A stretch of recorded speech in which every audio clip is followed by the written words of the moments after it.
Ai, gente, não é fácil, viu? Não é fácil. Eu tô com um problema muito sério aqui e a gente tá tentando resolver, mas parece que não é tão simples assim, né? Cadê o meu amigo? Oh, gente, perdoa. Ai, Walter, vamos lá, meu querido. Me desculpa, mas agora vamos lá. Peraí. Cadê o meu amigo? Aqui. Ai, pronto. Pronto, vamos ver se agora vai. Eu tive. Pronto. Ah, deu certo. Sabe o que é você apanhar toda quinta-feira? Eu fico tão nervosa porque eu fico dependendo de um bom sinal. Eu falo, gente, os nossos conteúdos são tão importantes, não podem falhar. Hoje, muito menos. Mas, Não faz meu amor, parte. meu amor, conta de novo, pelo menos os 5 minutinhos para trás. A sua vivência na PAI, né? Conta para mim, para gente. Boa noite, pessoal. Obrigado por ter voltado, viu? Conta como foi essa parte, né? Que aí você teve a vivência, você não satisfeito, você estava na PAI, né? Isso. Continua daí. Sim. Então, e aí, já na APAE, eu tinha terminado o curso de psicopedagogia e trabalhando lá e me apaixonando cada vez mais por este universo, senti a necessidade de buscar melhor ainda conhecer o funcionamento psíquico mesmo, do comportamento humano. Aí eu fui fazer a psicanálise e que foi também um outro universo que abriu, né, maravilhoso. Descobri muita coisa ali também que me veio dar suporte no meu trabalho e, lógico, né, para minha vida pessoal, né, obviamente. E dali eu não parei também, né, com essa ideia de buscar este conhecimento e transmitir de alguma maneira. O pessoal que me conhece sabe que eu gosto muito de falar, né? Eu gosto mesmo de falar, é uma característica minha, né? Então, se me deixar falando, eu não paro, né? Eu vou embora. Fica à vontade. Fica à vontade. Então é Hoje você. isso, né? Essa gana mesmo, esse desejo de estar com o outro, entender melhor o outro, para entender a si mesmo, é a minha busca. E o autismo, para mim, é por isso que hoje eu entendo que eu fico muito feliz quando às vezes algumas pessoas me encontram hoje no município onde eu trabalho, e às vezes as pessoas falam, nossa, né? Pensou em autismo, eu penso em você, né? Falou em Olha. autismo, eu lembro de você. Então, eu fico muito feliz, né, no sentido de alguma maneira, eu conseguir expressar essa verdade que existe, né, nesse trabalho de inclusão realmente dessas pessoas, né, que apresentam essa deficiência. E já aproveitando então, né, para a gente falar sobre a chamadinha que você comentou, que é muito Isso, interessante mesmo, que serve sim. mesmo da gente aprender sempre, porque há uma dúvida mesmo, há ainda uma confusão, muitas vezes, nos termos utilizados. Isso acontece em qualquer área, né? E também na área médica, mais do que nunca. E a forma como se tratava as pessoas com deficiência, esses termos sempre foram polêmicos, sempre foram discutidos, né? Então, portadores, né, pessoas portadoras de deficiência ou pessoas com necessidades especiais são termos que ainda são utilizados, ainda as pessoas utilizam, porque está dentro de uma história aí. Porém, através, né, de congressos, né, as Nações Unidas e vários estudos, concluiu-se que o mais correto a se utilizar hoje são pessoas com deficiência, que são a sigla que é muito conhecida, que fala os PCDs, né? PCD, pessoas com deficiência. E por que que se fala isso hoje? A deficiência é uma dúvida de todo mundo. Às vezes as pessoas não falam do indivíduo ser deficiente, exatamente porque parece que está expondo essa pessoa, né, que está constrangendo, que está discriminando e tal. E hoje pensa-se exatamente o contrário, no sentido de, por que não é adequado hoje falar em portadores de deficiência ou pessoas com necessidades especiais? Porque entende que esses termos, muitas vezes, de alguma maneira, rotulam essas pessoas. E, por exemplo, quando fala em pessoas com necessidades especiais, a gente compreende, eu entendo, Porém, por detrás, muitas vezes disso, existe, né, infelizmente, a gente lida e trabalha ainda com a falta de conhecimento e o preconceito, e às vezes as pessoas, então, fazem diferença, porque essas pessoas necessitam de algo especial. E, na verdade, não é essa a ideia. A ideia é que a pessoa tem uma deficiência e necessita de algo de acordo com a realidade dela, como qualquer outra pessoa, né? Então, a ideia é o termo de olhar para esse público de uma maneira igualitária nesse sentido, de acordo com a deficiência dele específica, sem expô-la. Não importa qual a deficiência, né? Se ele porta qual tipo de deficiência, não importa. Importa que existe uma deficiência e que ele precisa ser olhado igual a todos os outros, com seus direitos e seus deveres também, né? Então, é nesse sentido que hoje o que é mais correto mesmo utilizar, né, as pessoas com deficiência. Né? Isso para qualquer tipo de deficiência, né? Não só com o autismo. Né? Muito bom saber, né? Muito Muito bom. bom saber disso. Porque houve uma mudança, né? Até um certo tempo atrás, até como eu falei com você, né? A gente denominava assim, dessa forma, né? As pessoas com deficiência. Aí houve um tempo que mudou. Então, agora, novamente, isso é bom ficar claro, né? Para eu me dirigir às pessoas, sendo elas assim, portadoras de alguma necessidade, a gente não vai mais falar. São deficiências que as colocam dentro de algumas. Ela tem, de alguma forma, que ser atendida de uma maneira especial. Né? Isto simboliza, deixa claro isso, mas não a discrimina, então. Né? É como se facilitasse a vida, né? No caso da pessoa, seria isso, do tratamento, da conduta também. A ideia, eu penso, que é olhar para o ser humano, e é independente desse ser humano, seja ele qual for, todo e qualquer ser humano pode apresentar uma deficiência, né? E que existem alguns estereótipos, né? Existem algumas coisas, né? Do que é normal, né? Do que não é normal, o que é típico, o que é atípico. Esses termos existem. E as pessoas utilizam. E dependendo do contexto, eu, Walter, entendo que tudo bem, faz parte para a compreensão. É que, infelizmente, às vezes, com a falta de conhecimento mesmo, esses termos eles podem ir para uma outra linha, né? Que, infelizmente, leva para, às vezes, um preconceito, uma discriminação, né? Uma desigualdade. Então, é o cuidado só mesmo. Porque eu penso também como termos, claro que eles são importantes, né? As palavras, porque elas representam melhor o que realmente a gente quer, né? Para a designação daquele termo. Porém, a gente sabe também, né, Janete e pessoal, eu penso o seguinte, esses termos são importantes, a gente precisa sempre estar evoluindo, adequando, mas muito mais do que isso é a intenção do coração, a intenção do ser humano que está ali também, porque não adianta conhecer todos os termos bonitinho e falar tudo bonitinho, mas na prática não tem a intenção, não tem o acolhimento, não tem o respeito, não tem a empatia, não tem o amor, não tem... Então, do que adianta, né? Às vezes falar politicamente correto tudo, mas na prática não existe nada correto. Né? Então, não estou, claro, né? Não estou tirando a importância de usarmos os termos corretos, mas eu não me preocupo tanto com isso, né? Porque a prática que diz realmente é ali, a pessoa, a nação que vai dizer, de fato, o que ela tem dentro dela para oferecer para qualquer ser humano. Porque se ela oferecer para você algo bom, ela vai oferecer lá para o autista, para o síndrome de Down, não importa, porque ela está oferecendo para o ser humano, que ela entendeu a importância dele neste mundo.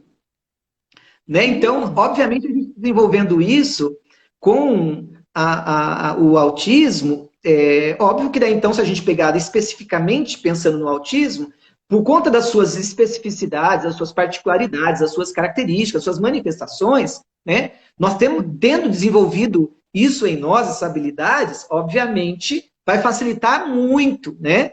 Olhar para esse público e entender melhor essa deficiência, né? E aí evitar rotulação, evitar julgamento, evitar exclusão, né? Em todos os aspectos e em todos os setores. Setores públicos, privados, setores da própria família, né, dos educadores, enfim, né, da sociedade, né?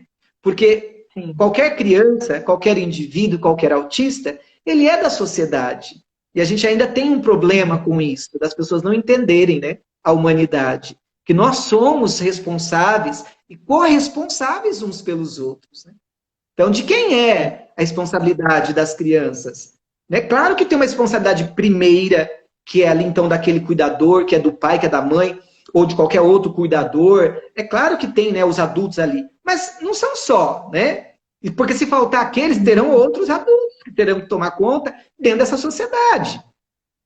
Sim. Então, acho que desenvolver esse aspecto de cuidado e de olhar do ser humano de maneira integral leva a gente a entender a deficiência, seja ela qual for, e não se preocupar com rótulos, né? Que é autista, que é isso, que é aquilo para o papai, então como é que funciona? Não, é uma deficiência que tem uma especificidade e a gente tem que aprender como lidar com ela. Né? Assim como cada um tem algumas deficiências que não são vistas, né? Cada um de nós, ditos os típicos, né? Os normais, nós temos as nossas deficiências. De ordem física, de ordem emocional, psicológica, cognitiva, nós temos. Mas muitas vezes elas não são acentuadas, elas não são tão visíveis, a gente consegue esconder. Né? Acontece. Mas, de qualquer maneira, a gente às vezes tem uma deficiência.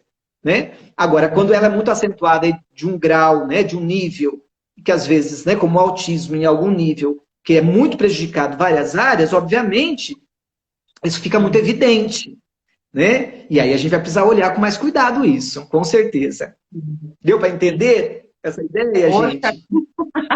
Tá vendo? É assim, é uma questão humanitária praticamente, né? É uma coisa assim que envolve muita humanidade, olhar para todos esses aspectos que envolvem não só o autismo, como também o Down, como você falou, que são os mais visíveis, né?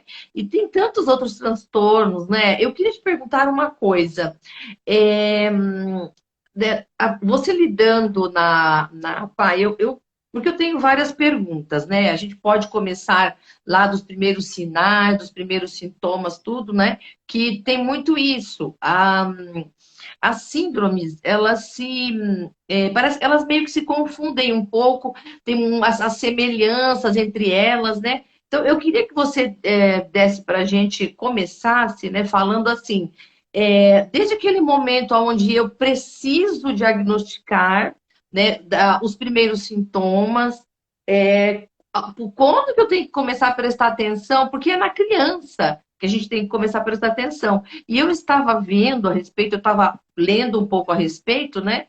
E eu vi que, às vezes, só na fase adulta que as pessoas vão descobrir as suas síndromes de repente, né? Então, eu queria, eu acho que essa fala, a nossa conversa aqui, ela é muito para isso. Boa noite, pessoal que está entrando, viu? Que você falasse para a gente, eu tenho uma criança, quais os primeiros sinais que eu tenho que prestar atenção se eu já estou ali com 2 anos, né? 2 aninhos a criança já é para estar falando, andando, como que funciona esta parte e a partir de quando que eu tenho que prestar atenção um pouco mais, né? Então, a gente começando daí, depois a gente vai transitar no tratamento, nas terapias, se a alimentação influencia. Então, só para vocês terem uma ideia do que vem por aí, né? A gente vai falar de tudo isso, né? Então, digamos ali, lá do comecinho, quando que eu começo a prestar atenção na criança para eu ter o diagnóstico? Porque eu acho que, antes de tudo, o diagnóstico é essencial. Como começar a notar isso tudo, né? Então, veja só. Quando a gente pensa hoje no transtorno do espectro autista, tá? Hoje, atualmente, a gente, graças a Deus, a gente tem já, então, mais conhecimento, e hoje os médicos, né, seja pediatras, neuropediatras, neurologistas, que conseguem, né, dar um laudo, fechar um laudo de autismo, hoje eles têm uma facilidade maior, porque tem um conhecimento científico maior, né? Tanto é que antigamente falava-se, às vezes, em síndromes, né? Então até falava-se em síndrome de Asperger, que a gente vai poder falar um pouquinho, né? Ou autismo é uma síndrome. Na verdade, não é hoje considerado uma síndrome. A gente está falando hoje de um transtorno de espectro autista. Porque esse termo também, o TEA, ele vem a partir do diagnóstico de saúde médica, que é os DSM, né, que é a estrutura que os médicos utilizam, e é uma nomenclatura para especificar todo e qualquer tipo de deficiência, e eles são, como é que fala? Eles são atualizados, né, de tempo em tempo. Hoje nós estamos no DSM-5, não tem notícia de DSM-6. Então, no 5, ele já faz algumas alterações, algumas transformações na ideia do autismo e também como que você, então, pode identificar os sinais de autismo, em que momento, como fazer, então, um diagnóstico, como fechar um diagnóstico, como fazer um tratamento mais adequado. Então, eu estou falando isso por quê? Porque antigamente nós não tínhamos todo esse conhecimento, então havia uma dificuldade enorme também dos médicos fecharem laudos. E muitas vezes eles não fechavam porque não conseguiam elementos suficientes para isso, e às vezes porque também não conseguiam visualizar mesmo, verificar, diagnosticar mesmo. Então passava. Então, por medo muitas vezes até de diagnosticar e ser um diagnóstico errado, né, esperava-se o tempo passar, especialmente nas crianças muito novas, né? Bebês né, e crianças muito pequenas, era difícil receber um diagnóstico de autismo, porque como ele está dentro, né, de um transtorno global do desenvolvimento, a gente está falando de um transtorno de desenvolvimento global. E aí, se a gente está falando de desenvolvimento, a gente sabe que a criança, né, ela desde lá do ventre materno, que ela está crescendo, está desenvolvendo, está lá suas células multiplicando, está formando seus órgãos, ali ela já começa o seu processo, né? E aí ela nasce, tem todo um desenvolvimento, né, por muito tempo aí, de vários aspectos, de formação tanto orgânica, biológica, quanto depois, então, também do emocional, do social e tal. Então, as crianças muito novas tinham muitas dificuldades e, então, né, não era, vamos esperar estimular, vamos esperar tal. Então, às vezes, os diagnósticos eram um pouco tardio, né? Hoje, não. Hoje, a gente encontra já, muitas vezes, crianças muito pequenas que já têm o diagnóstico fechado, né? Mas por que isso, então? Porque também a sociedade está melhorando, né? No sentido de olhar para essas crianças e entender o autismo a partir da própria escola, né? Porque aonde que as características dessas crianças, elas também se evidenciam? Na escola. Quando ela vai para a escola. Por quê? Porque quando ela vai para a escola, ela está todo momento sendo estimulada, né? E o olhar ali do profissional da educação é um olhar de desenvolvimento dessa criança, né? Então ela consegue perceber muitas vezes aquilo que a criança já poderia estar fazendo, já teria condições, né? Cognitivamente falando, motoramente falando, tal, e não está fazendo, né? Não tá, então já salta ali para os professores. Opa, o que está acontecendo, né? Por que essa criança ainda, de repente, ela não engatinha? Já teria condições, pela idade cronológica, de engatinhar. Olha para o aspecto físico e não vê problema nenhum. Então, por que ela não está engatinhando? Ou, né, por que ela não pula? Ah, por que ela não começa a falar as suas primeiras palavras, né? Por que é isso? Porque as características começam a aparecer ali, né? Já muito na escola. Às vezes na casa também aparece, obviamente. Se realmente tem um problema, vai aparecer em qualquer lugar. E na casa também aparece. Só que muitas vezes na casa, o pai, a mãe, ele não tem parâmetro de outras crianças. E o olhar dele é outro também, né? Porque é um olhar de pai, um olhar de mãe, que muitas vezes passa também por uma dificuldade de entender o que está acontecendo, né, no desenvolvimento do próprio filho. Né? Então, hoje, sinais muito cedo, já tem protocolos para você fazer uma análise, né? E aí, obviamente, esses protocolos são bases para que possa fazer uma investigação multidisciplinar para poder se chegar, então, num fechamento de um laudo. Isso que é muito legal. O autismo, ele não fecha por si só com apenas um único profissional que diz lá, ele, olha, não, eu analisei, ele é autista. Não é isso que eu aprendi na minha prática profissional e o que eu vejo que tem dado muito certo, e eu tenho equipes que eu trabalhei, conheço pessoas que trabalham em equipes multidisciplinares, onde é um sucesso o trabalho. Porque você tem daí o olhar do psicólogo, você tem o olhar do terapeuta ocupacional, você tem o olhar do psicopedagogo, você tem o olhar do fisioterapeuta, você tem o olhar da fono. Então, você tem o olhar de vários profissionais investigando dentro da sua área, né? Como está o desenvolvimento dessa criança em diversos aspectos, né? E aí ela consegue comparar, verificando, com as características que são pertinentes ali, que são características específicas do indivíduo que possua, né, o transtorno do espectro do autismo. Então, é possível, fazendo isso, desde já de muito cedo, hoje, começar a perceber sinais para investigar. Mas é importante também nisso, viu, Janete, pessoal? Muito importante nisso, que quando a gente fala disso, tem sempre todo um cuidado mesmo, né? Porque quando você faz essa investigação, não significa que qualquer sinal que a gente perceba ali, que é um sinal que também o autismo me alerta, que a criança, né, ela é autista. Porque às vezes, ao investigar, a gente pode perceber que é uma falta de estimulação dessa criança na própria casa dela. Uma coisa simples, né? Como é que a criança aprende a falar? Ela aprende a falar ouvindo o outro falando. Ela aprende a falar com o outro estimulando ela a falar, a conversando com ela, brincando com ela. Como é que a criança aprende a interagir com o outro? Desde bebê. Como é que a criança interage com a mãe? Porque a criança, inicialmente, ela nem percebe. Um bebê, ele não tem consciência, ele não percebe a mãe como esta pessoa amorosa. Ela não tem essa consciência ainda. Ela, inicialmente, ela quer sobreviver. É um ser humano que precisa de alimento. Então, ela suga lá o peito da mãe ou a mamadeira, e se ela está ali com a mãe dando a mamadeira, ou a mãe está amamentando no peito, né? Ali começa a estimulação também de uma interação afetiva. Se a mãe não faz carinho nessa criança, se a mãe não olha para essa criança, não brinca, como é que ela vai aprender também, né? Associar também, não somente o alimento que ela está recebendo, mas esse alimento vem junto também com o afeto, com respeito, com amor, com olhar. Então, se também falta isso, eu também não estou estimulando essa criança a desenvolver. Então, tudo isso conta, né?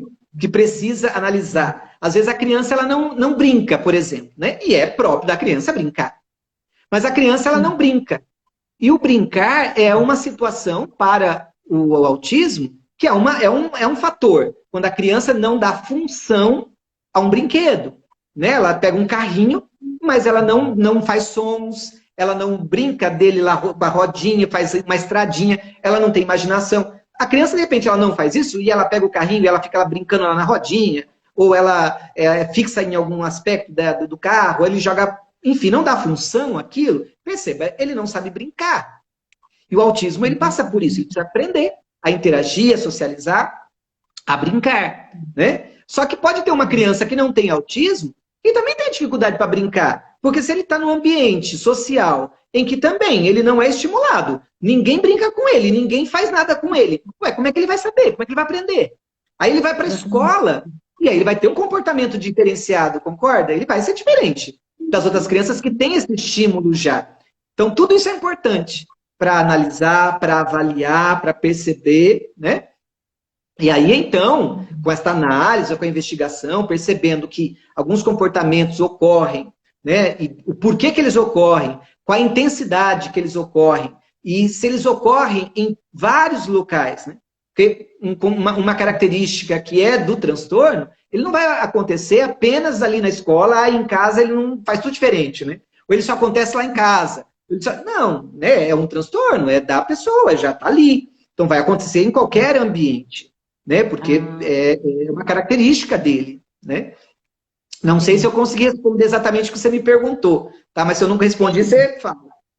Não, então, eu concluí assim, então, que a gente não deve fechar isso em casa, né? Estou dizendo, antes de eu procurar uma equipe multidisciplinar, porque foi o que eu entendi, que é o mais adequado nesse momento. Está em dúvida, né? Faz uma pesquisa, uma investigação com uma equipe multidisciplinar, aí vai ter um visual mais certo, mais conclusivo, né? Então, assim, eu apenas olhar para a criança e ver que ela não fala aos 2 anos, ela não brinca, ou ela faz um movimento repetitivo, porque eu já vi isso acontecer, e era justamente o que você falou, a falta de estímulos, né? Então, seria precoce eu apenas com esses sinais por fechar por minha conta um diagnóstico. É preciso, no caso de dúvida, então, sempre procurar a equipe multidisciplinar. Você acha que, por exemplo, agora perguntando mais objetivamente, uma criança com 2 anos e meio, vai, 3, hoje, qual é o período máximo considerado, mesmo que com pouco estímulo, para a criança aprender a falar bem? Qual é a idade boa que se pode falar assim, sabe, sem estímulos, uma coisa que aconteça assim naturalmente? Digamos que a criança Olha, não tem o transtorno. aham. Então, é assim, ó. Existe um parâmetro, né? Porque você Sim, pega pelos estudos e vê lá o geral, né? Mas é sim, sempre muito importante, eu gosto muito de falar. Apesar desse parâmetro, e que é mais comum acontecer, ainda assim, cada caso é um caso, né? Cada sim. criança é uma criança. Então, mesmo tendo este padrão, precisa ter todo este cuidado de investigação e olhar, né? De todo o contexto para depois, então, né, chegar a uma conclusão, né, mais efetiva. Porém, a criança já, ela começa, já com um ano, já começa as primeiras palavras. Falar, mas assim, mas eu quero dizer para você também que você falou assim, quando ela começa a falar bem, né? Vamos entender esse termo, né? O que que é falar bem, Então, né? O que que é sim, falar vamos bem lá. com uma criança, né? E aí, Pois de um é. ano, 2 anos, 3 anos, 4 anos, 5 anos, porque ela vai aprender a fala, que é a primeira coisa que ela aprende, né? Para poder ela poder ler depois, para ela poder escrever, ela precisa aprender a falar. Não tem jeito. Primeira coisa é a fala, né? Então, essa fala também, ela vai ser também trabalhada, e aí a gente vai verificar, né? Você tem um aspecto de crianças ali que começa. Então, com 1 ano, ela já vai começar as primeiras palavrinhas, né? E ela vai ampliando este repertório dessas palavras que muitas vezes essas palavras são, né, palavras que saem curtinhas, né? Elas não saem a pronúncia correta, que é até muito bonitinho enquanto criança, palavras que às vezes elas trocam para dizer uma coisa, né? Elas dão nomes específicos, e aí Sim. vai aumentando este repertório, né, de palavras. Naturalmente, você vai percebendo isso. E aí, muitas vezes você vai ver que, às vezes, nesse processo, se a criança chega lá, né, com 2 anos e não está falando nada, e aí, é o que você falou, então já. Então, né? Com 2 anos, a criança, sim, ela já tem emissão, sim, de um repertório de palavras. Mas é claro que ainda não é um repertório amplo. Ela vai ter, sim, vai falar, muitas vezes trocando, né, os sons, trocando a letra, porque ela está aprendendo tudo isso. Sim. E aí, entender que esta questão, se chegou a 2 anos, eu tenho um parâmetro. Porém, eu vou precisar entender o que está acontecendo com esse indivíduo para saber se esta defasagem, essa dificuldade, esse atraso na fala, se isso está decorrente do problema de um autismo ou de outra coisa que não tem nada a ver. Por quê? Porque o autismo não é só o atraso da fala. Ele traz as características do autismo, é um tripé, que vai falar da comunicação, da linguagem, mas vai falar do comportamento e da interação social, né? Então, esse tripé é onde a gente investiga no autismo. E lembrando Certo. também que o transtorno do espectro autismo, como é um transtorno de espectro, é muito interessante isso, porque você tem diversos níveis, diversas nuances. E é por isso que é um espectro. E é por isso que é complexo. Complexo no Sim. sentido que. Por isso que. Até tinha uma pergunta que você me mandou, que eu acho que cabe aqui. Por isso que também o símbolo utilizado do autismo é aquela fita com quebra-cabeça colorido.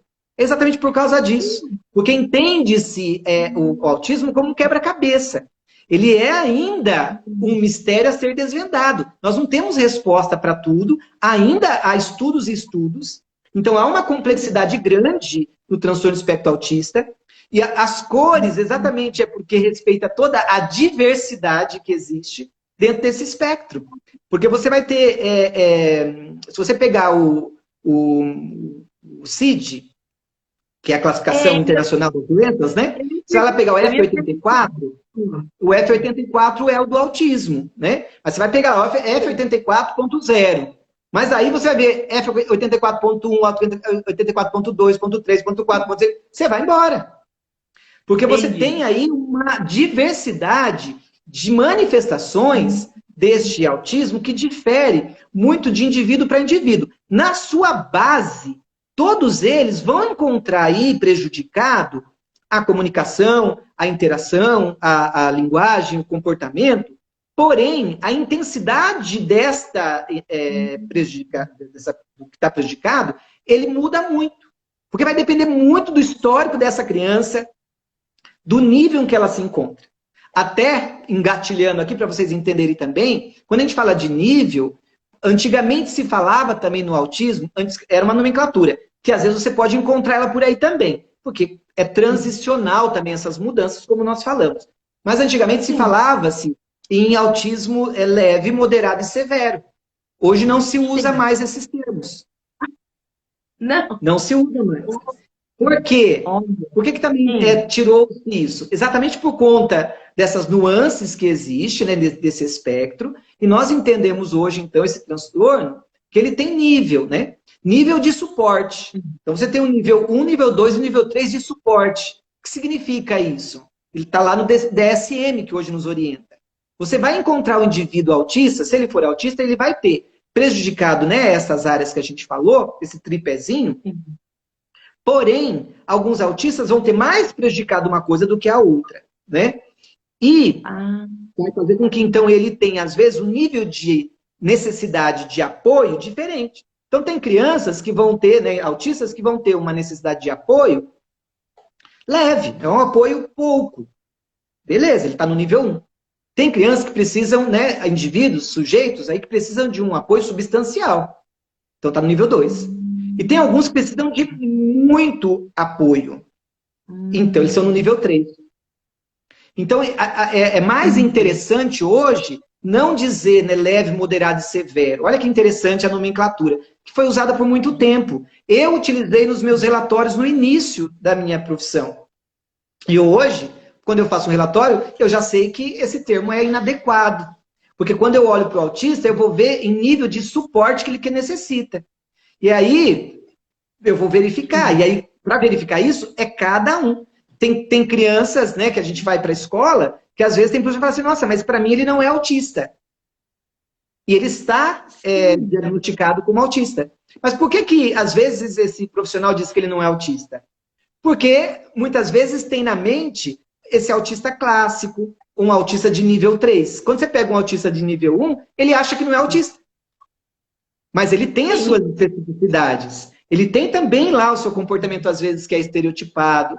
Ele tem lá também o problema na sua comunicação, na sua interação social. Ele tem, só que às vezes ele é no nível de apoio muito pequeno. E aí a pessoa compara esse indivíduo com um de nível 3, ele acha que não, esse é autista, esse não. Mas não é verdade.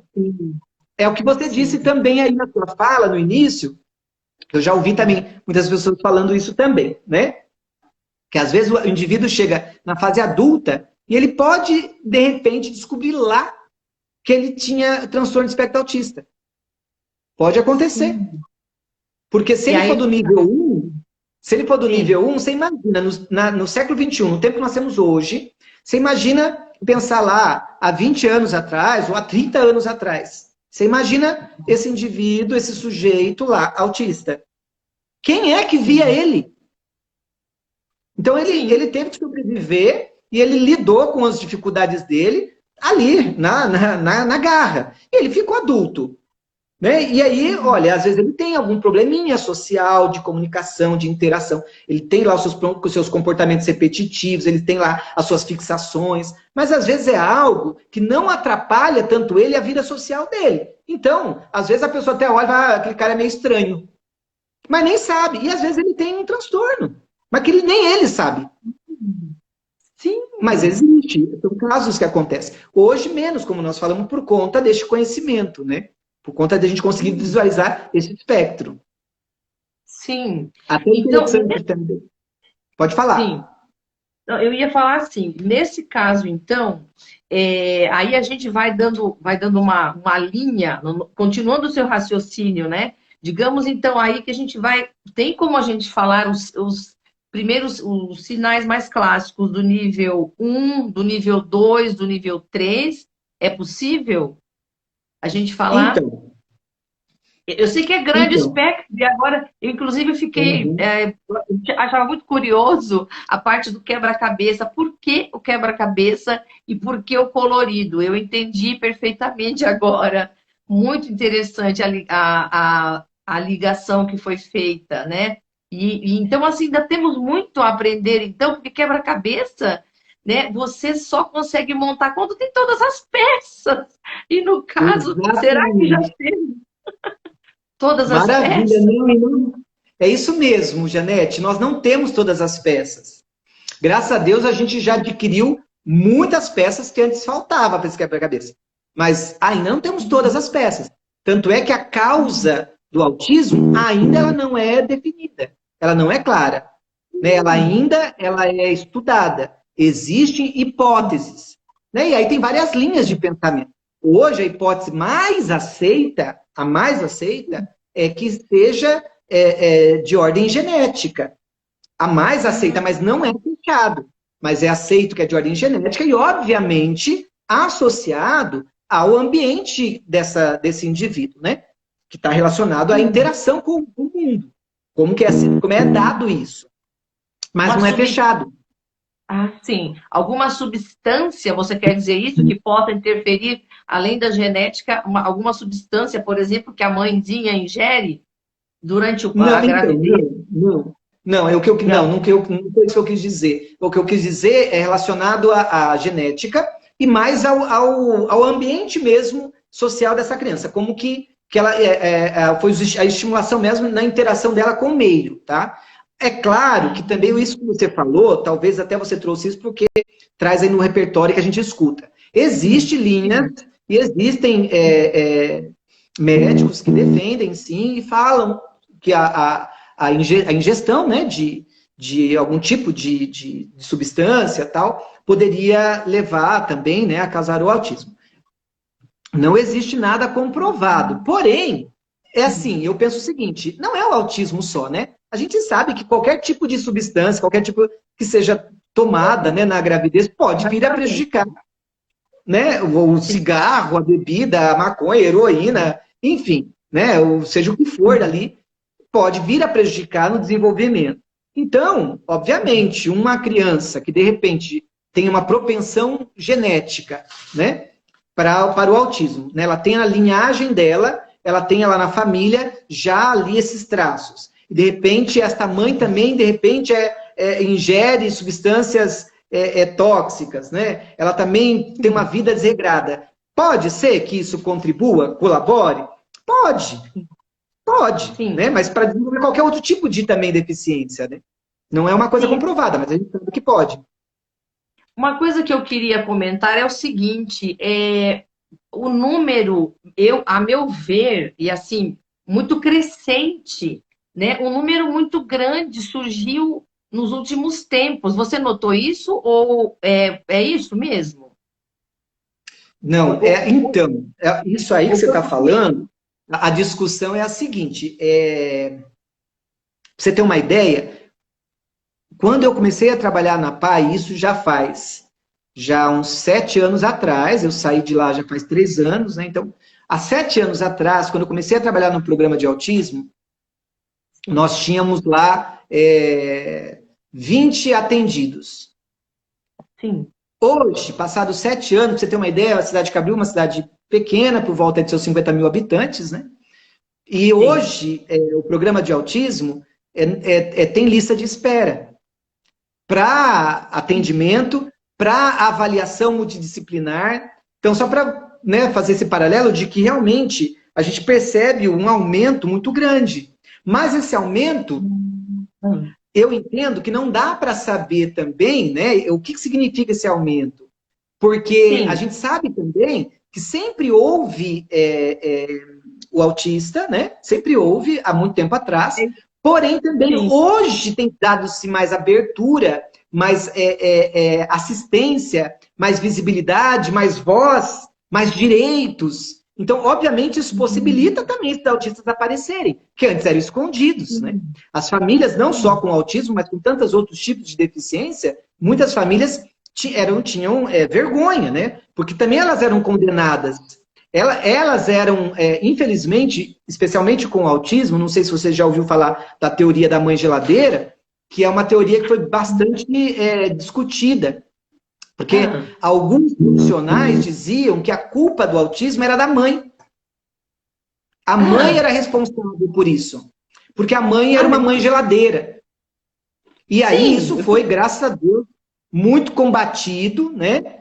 E aí hoje, claro, a gente não admite isso, não é aceito isso, né? Mas olha, pra você ver que existia isso. Então, a mãe, especialmente a mãe, a gente fala da família, mas você sabe que no ambiente de deficiência, na família que tem um deficiente, infelizmente a gente tem um número muito grande de quem está à frente e assiste são as mães, né?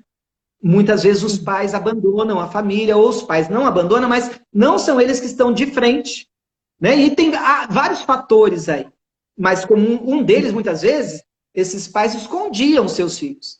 Por medo, por vergonha, né? Porque muitas vezes eram comparados, porque eram criticados, julgados, que eles não sabiam educar as crianças, que eles não sabiam cuidar. Né? Uma criança autista, por exemplo, que sai com a mãe, de repente ela tem uma crise de birra, quem não entende, quem não conhece, quem não vai ser empático, o que vai fazer? Vai olhar para essa mãe e vai condenar a mãe. Olha que mãe, olha, não dá educação para esse filho. Então, olha o peso que muitas vezes as famílias carregaram e esconderam, muitas vezes, as crianças deficientes, né? Hoje, com as leis da inclusão, e graças a Deus, com a busca dessa humanidade desenvolvida em nós, a gente acredita, então, por isso também o aumento. Tá? Agora, as questões do aumento em relação a outras características, tem estudos também, né? Mas não tem nada comprovado também. Sim, então é isso, a aceitação e a busca pelo tratamento aumentou, consequentemente, os casos apareceram mais, porque eles entraram realmente na estatística, há uma procura, então com isto, por isso que o número aumentou, entendi. Então, sempre tiveram, sempre houve, né? Mas é aquilo que você falou, muitas vezes os pais têm dificuldade, né, em lidar com isso, com a deficiência da criança, e assim, parece até, é desumano, tanto para o pai quanto para a criança, né, para os pais quanto para a criança, imaginar que por uma vergonha, por um tabu, né, eles não procuraram tratamento pela exposição, né, é uma judiação. Mas hoje, graças a Deus, está melhor, né, existem muitos programas, né, que colaboram, que estão feitos. Inclusive, eu te falei do ABA, você conhece, já ouviu falar? Porque eu não sei se a gente fala disso agora, ou a gente fala primeiro porque aí já seriam os tratamentos, né? Já seriam as terapias, tudo. Mas eu queria. Ou a gente já fala disso, porque tem aquilo de como os pais lidar com essa dificuldade, já que ele nunca buscou tratamento e de repente descobriu, ele identificou nos filhos, digamos que ele não foi na equipe multidisciplinar, mas a criança tem ali uns 5 anos, 4 anos e tem dificuldade na interação social, né? No comportamento, né? Você disse, e na fala, por exemplo. Então, já é um tripé, já deu para falar, poxa, eu acho que... Então, qual que é a primeira medida, as primeiras providências, né? Como você já falou dos sinais, então agora, quais as próximas medidas, né? Para poder cuidar desse assunto, porque tem que cuidar, eu acho que não só da criança, como do pai e da mãe também. A família toda, né? Eu acho que a família toda vai ter que entrar em tratamento, porque tem que haver agora aceitação, tudo isso. Como fazer, então? Perfeito, Janete. É exatamente isso que você falou. Quando a gente pensa na criança, claro que ela é o foco, né? Mas a gente não pode esquecer que esse sujeito ele está ligado a seus familiares, a uma rede ali de apoio dele, né? Então, ele está intimamente implicado tudo. Então, muitas vezes, essa família, esses cuidadores, o próprio professor, né, muitas vezes, no envolvimento com essa criança, ele também adoece, de uma certa forma. Porque é difícil como ele compreender e lidar com aquele comportamento, com aquelas dificuldades que ele está vendo, mas ele não sabe o que fazer. E como eu disse, infelizmente, existe ainda, muitas vezes, uma cobrança da externa, né, social, né, uma cobrança da própria casa. Às vezes o próprio marido cobra da esposa. Ah, às vezes o teu filho é assim porque também você...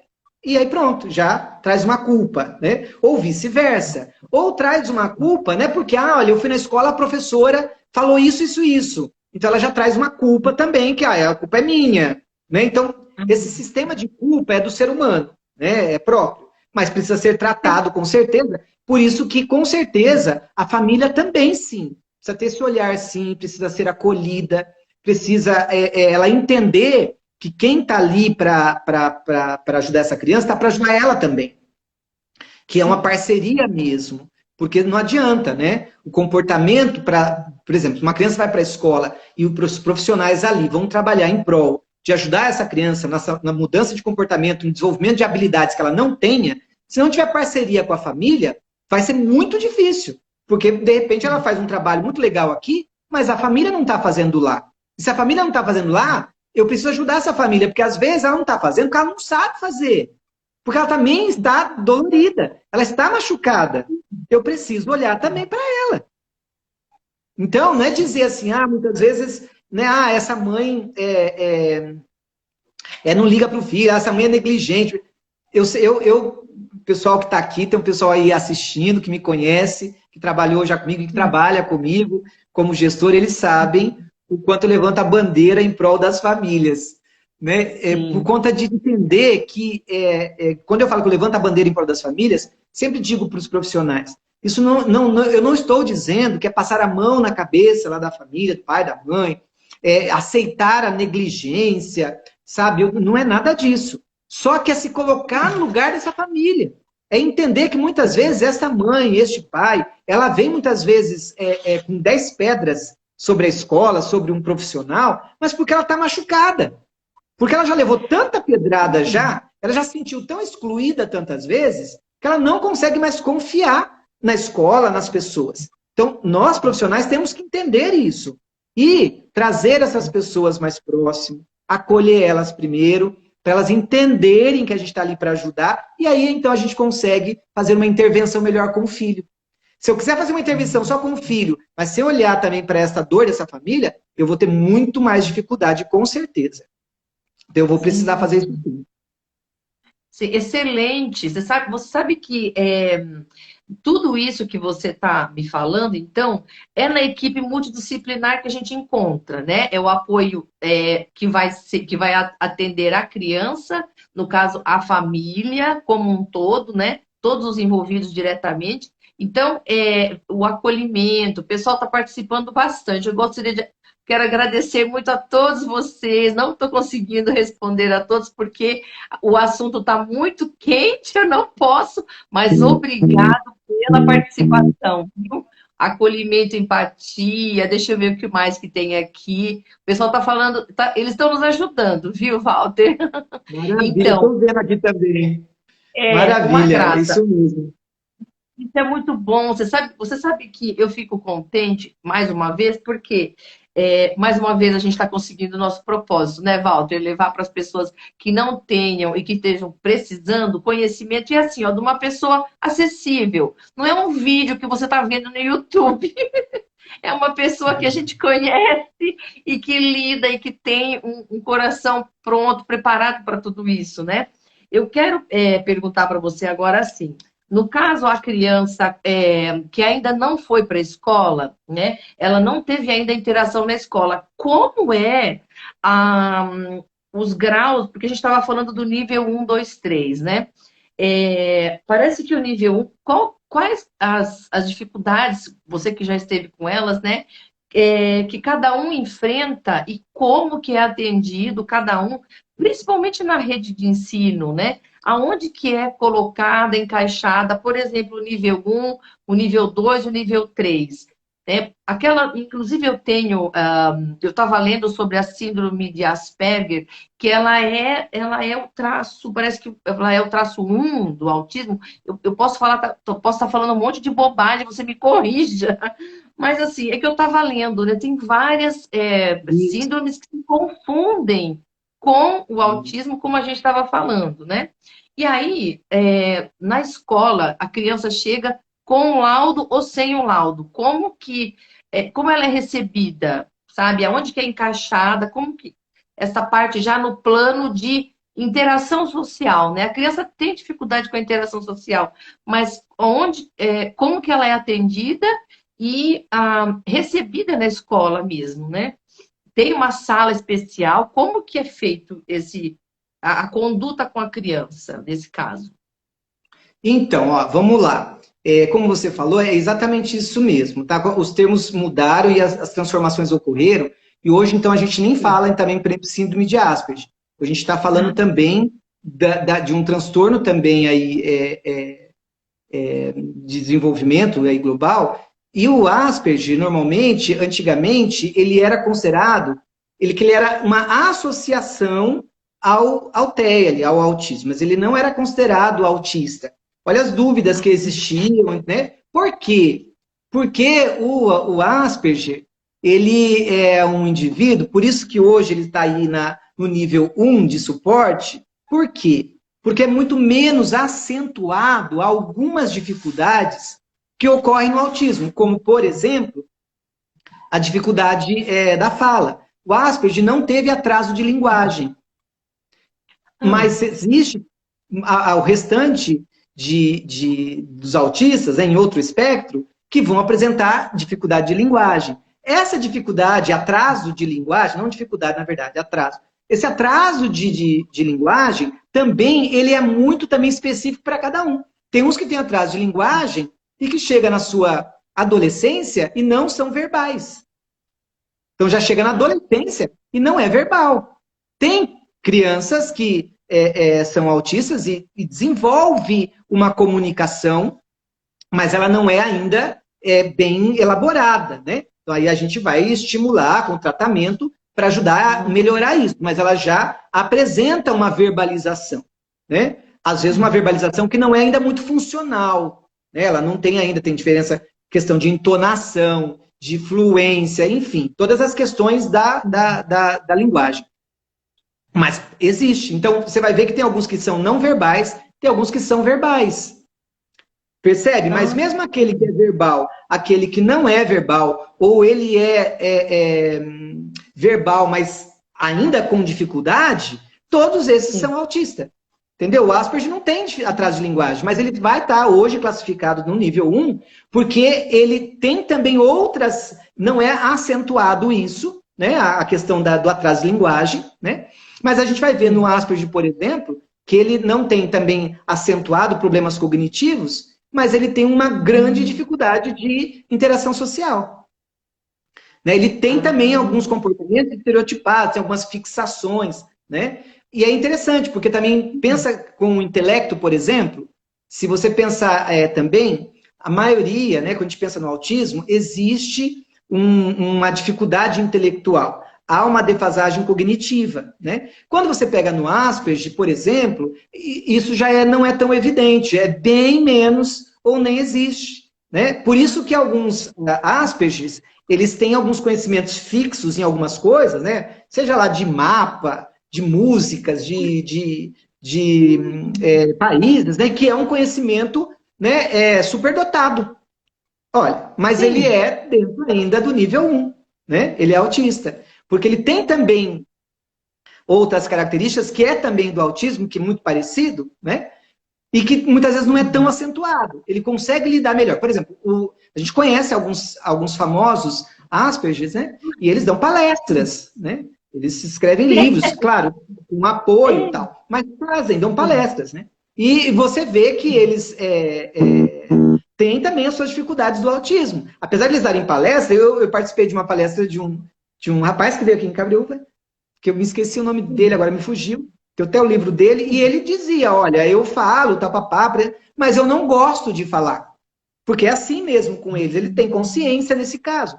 Eu não gosto de estar com o outro, eu preciso esforçar para fazer isso. Mas eu, por mim, você vê que a fala deles, a entonação, a forma deles olharem o mundo, muitas vezes é muito literal. Então, percebe? Mas olha, está verbalizando, né? Uma pessoa que está na sociedade. Agora, você pode pegar um autista daí também e verificar, obviamente, ele não é verbal, ele não consegue falar, aí não tem imaginação, ele não consegue manter um turno de fala, ele não consegue, às vezes, tem dificuldade de locomoção, né? Porque tem problemas aí psicomotores, motores, de coordenação. Então, vai associando outras coisas e que aí vai mudando o nível.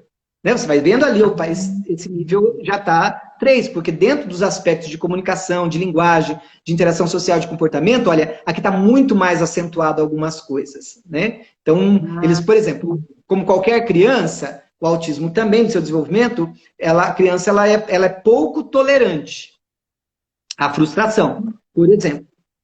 E aí, qualquer criança, ela, quando frustrada, o que ela faz? Birra. Qualquer criança. Qualquer uma, né? Todos nós, um dia, enquanto crianças, fizemos birra. E até hoje, como adulto, a nossa criança interior faz birra quando é frustrado. Não é assim? Porém, obviamente, quando a gente pensa em nós falando disso, mas ainda assim, olha, a gente tem uma consciência, a gente tem um certo controle das nossas emoções, dos nossos sentimentos, né? A gente pode até fazer uma birra, a gente pode até explodir, mas depois eu tenho consciência disso, eu vou correr atrás, remediar, né? Vou pagar pelas consequências e tal. Agora, se você pensar num autista, isso não acontece, né? Lembrei até agora aqui, eu acho que algumas pessoas assistiram, o rapaz que veio aqui é o Nicolas Brito, que é famoso aí, que ele escreve livros. Ele é um autista, né? Que é do nível 1 de suporte. Então, aquilo que a gente percebe de genialidade nas crianças, então isso tudo está ligado ao transtorno em si, mas está mais presente num nível do que no outro? Ou todos os níveis apresentam a genialidade, ou mesmo aquele comportamento não é violento, que eu diria. Eu estava procurando a palavra, mas eu não achei. Sabe quando eles têm aqueles rompantes? Não é a birra em si, mas é um descontrole emocional mesmo, inclusive com consciência. Eles chegam a comentar, eu fiz determinada coisa, sabe? Eles têm a consciência disso. Isso tá presente em todos os níveis ou é mais presente num nível do que no outro? Então, o comportamento aí desorganizado, né? Essa falta, às vezes, do controle mesmo inibitório, de impulsividade, esse comportamento muitas vezes disruptivo, que leva então esse aspecto, parece, então, que é de agressividade, esse comportamento ele pode existir em todos os níveis, ele pode existir. Agora, aí que tá, né? Difere muito porque, muitas vezes, esse indivíduo, então, que é do nível 1, é porque vários aspectos do autismo é menos acentuado. Então, a intensidade de ocorrer isso diminui e, obviamente, ele responde muito melhor ao tratamento de desenvolvimento de habilidades que o ajude a não chegar nesses rompantes. Agora, se você vai aumentando os níveis, obviamente esse indivíduo ele tem cada vez menos condições, por isso que ele precisa de mais apoio, né? O nível 1, ele precisa de apoio, mas é pouco. Mas o nível 2, ele precisa de mais apoio, ele não tem essa autonomia, ele não tem esse controle. E o nível 3, então, ele precisa de um apoio, né, muito grande. Então, vai depender deste indivíduo e quais as condições que ele se encontra também, né, de conhecimento daquilo que daquilo que ainda que starta, que desperta essas crises, por exemplo. Vou dar um exemplo para você entender isso, né? Por exemplo, os autistas, existe um estudo também, né? Porque eles têm muitas vezes uma desordem sensorial muito grande, né? Então essa desordem sensorial é para pensar assim, a gente tem os vários órgãos do nosso sentido, né, para interagir com o mundo, né? Então, desde o nosso tato, o paladar, o olfato, a visão, a audição, tudo isso é natural do desenvolvimento, todos nós. Porém, muitas vezes, o que acontece no autismo? Nesse transtorno, onde há áreas prejudicadas, o sensorial, muitas vezes, então, também fica prejudicado. E aí, ou esse autista, ele recebe esses estímulos de uma forma muito potente, ou é muito baixa. Olha que loucura, vai nos seus extremos. Então, tem autista que, às vezes, ele não é capaz, ele não suporta o som de uma torneira pingando. E ninguém vai saber disso se não existir investigação, entender o ambiente, entender a rotina. Ninguém vai saber. Então, conforme você vai estudando, analisando, aprendendo, você pode descobrir muitas vezes o que pode levar um sujeito a ele, de repente, entrar num surto, é às vezes uma torneira pingando. Porque uma torneira pingando, para nós que é indiferente, que a gente não distrai, para ele, por conta dessa desordem sensorial, às vezes parece que é uma cachoeira caindo. Então, é um exemplo, tá, gente? É um exemplo, né, para entender dessa questão sensorial, que pode ser o extremo, ou muito baixa ou muito alta, né? Então, leva a esses comportamentos. Então, imagine uma criança, né, por exemplo, né, pensando na criança que vai para uma escola, né? E aí isso não está muito claro ainda para todo mundo, né? E ela vai para uma escola e, de repente, imagina, tem um sinal lá na escola. Tem vários tipos de sinais na escola, né? E aí tem um sinal lá, tem cada sinal estridente que, né? Tenho certeza que eu vou falar isso, todo mundo vai lembrar de um sinal de alguma escola. Porque te marca. Porque te marca. Imagina um autista que, de repente, isso está muito aguçado, o sensorial. Aquilo, de repente, pode ser um tormento na cabeça dele que vai levar ele a essa desorganização, levando a ele a ser mais agressivo, né? A ter um surto. E a gente sem entender o que é. Deixa eu te perguntar, a agressividade, então, ela pode gerar de um momento o surto, né? A agressividade, aquela coisa mais aguda, ela pode acontecer, então, de um pico, por exemplo, como você acabou de falar, de um barulho muito forte, ela pode entrar numa condição de crise, por exemplo, porque eu sei muito pouco sobre o autismo. Então, eu estou fazendo perguntas de um leigo mesmo, né? De uma pessoa que entende muito pouco. Uma coisa, antes de você responder, eu quero fazer só um comentário de uma coisa que eu conheci e eu fiquei encantada. Eu não sei se você sabe, mas você deve saber. Na Europa, os parques de diversões têm dias especiais para os autistas. Sabe aqueles brinquedos que fazem muito barulho? Porque nós tivemos num parque de diversão lá em Portugal, por exemplo. Aqui faz tempo que eu não vou, eu nunca tinha ido, fazia muito tempo mesmo que eu não tinha ido. E nós entramos no parque, é muita cor, muita luz e muito barulho. Eu estava desesperada, eu falei, meu Deus. E aí foi quando eu soube que há lá na Europa o dia do autista brincar. Então não tem som nenhum nos brinquedos. Aqueles sons emitidos naturalmente. Não, que os brinquedos são que é provocado, né, para chamar atenção. Buzina, apito, não tem nada, é um silêncio só. Eu achei muito interessante isso. Achei assim muito humano, né? Porque se isso desencadeia agora a pergunta, né? Por exemplo, um sinal forte, alguma coisa desse tipo, pode desencadear uma crise. Isto é a criança sem tratamento, né? Porque agora a gente já pode falar do tratamento.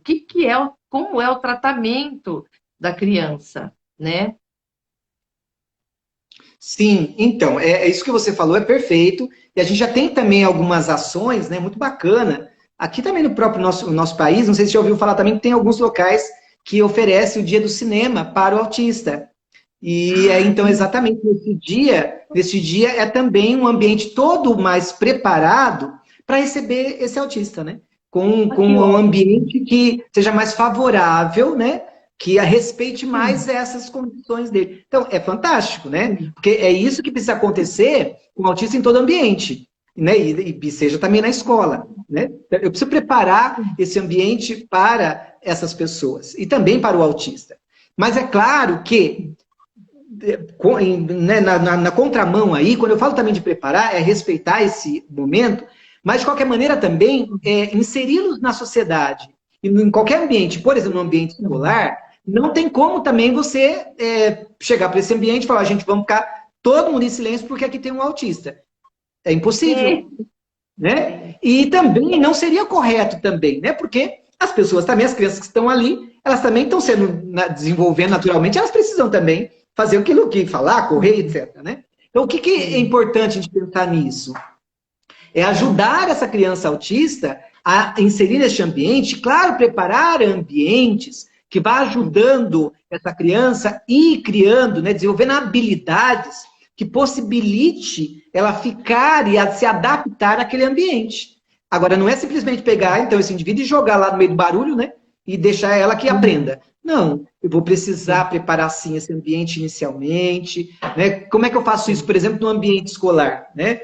Poxa, se essa criança, porque a gente já fez várias dessas intervenções, a criança vai para a escola, aí ela nunca foi, ou ela foi, mas ela chega na escola, o ambiente de entrada de uma escola, como é que é? É um ambiente agitado. É gente chegando, é ônibus chegando, escolar, é buzina, é pessoa passando, é sinal batendo. É um ambiente tumultuado, né? E tudo bem, é um ambiente natural de escola, por exemplo. Mas para esse autista, muitas vezes, você imagina ele chegando num ambiente que para qualquer criança é desafiador. Para qualquer criança. Mas para esse autista, então, lidar com todo este barulho, com essas sensações, as pessoas passando por mim, me tocando, e eu ouvindo barulho de buzina, passando de carro, mas do sinal tocando, o professor chamando, o diretor brigando com o coleguinha ali do lado. Você imagina. Então, obviamente, quando a gente pensa em preparar esse ambiente, é entender que, olha, isso pode acontecer com esse indivíduo, então, olha, ele vai ter que se adaptar, ele vai ter que entender esse ambiente, mas então eu vou ter que ajudar ele. Então, primeiramente, olha, então vamos na entrada, vamos deixar que ele entre um pouquinho mais tarde, e aí nós vamos preparando o ambiente para ele, ajudando ele a entrar na sala de aula, conviver com aquelas pessoas, reconhecer aquele espaço, reconhecer as pessoas, tal, tocar um sinal que ele escute, mas de uma forma mais controlada, perceber como é que ele reage, percebe? Isso é preparar e ajudar ele a enfrentar. Até que eu fazendo isso repetidamente, ajudando a ele a compreender isso, chega um momento, sim, que ele, olha, agora ele vai chegar um pouquinho mais cedo, com um grupo de pessoas um pouco mais, né? Depois um pouco mais, até que de repente, olha, ele está com todo mundo e está tudo bem. Então, é essa forma que a gente pensa em trabalho, né? Que você falou, como é que recebe uma criança na escola. É difícil dizer isso, entendeu? Difícil dizer isso porque cada escola ela vai fazer de um jeito, né? Cada escola vai entender qual o olhar dela, qual é o trabalho, qual a intenção que ela tem. Mas, teoricamente, todas as escolas deveriam acolher qualquer indivíduo, né, qualquer criança, e sempre preparando, adaptando ela, né? Para quem trabalha com educação infantil, que é o meu caso, e tantos profissionais que estão aqui com a gente, e que trabalha muito com a educação infantil, sabe disso. A gente trabalha e debruça muito tempo falando de adaptação, né? Como a gente possibilitar e respeitar essa criança, o seu ritmo, o seu tempo, para que ela possa sentir-se acolhida bem naquele ambiente escolar, para que possa aprender, né? Então, criar esse vínculo com o espaço, com as pessoas, tal, é maravilhoso para qualquer ser humano. Então, toda escola tem que pensar nisso, né, de forma geral, e com o autista ampliar ainda muito mais esse olhar, as estratégias, por conta da necessidade dele, né, dessa deficiência que ele tem. E aí, fazendo isso, cada um vai ser de um jeito. Vou dar um exemplo para você de um sucesso que eu fiz uma vez, uma implantação aí desse processo de um aluno. E quando eu entrei com esse aluno na escola, eu juro para você que eu falei, meu Deus do céu, o que eu vou fazer? Porque eu entrei numa escola com este aluno que nunca tinha ido para a escola. Ele já era um pré-adolescente ali já. Ele era grandão, mas era ainda adolescente. Não era verbal. Ele tinha um comportamento bem forte ali, então ele não permitia ser frustrado, era bem difícil.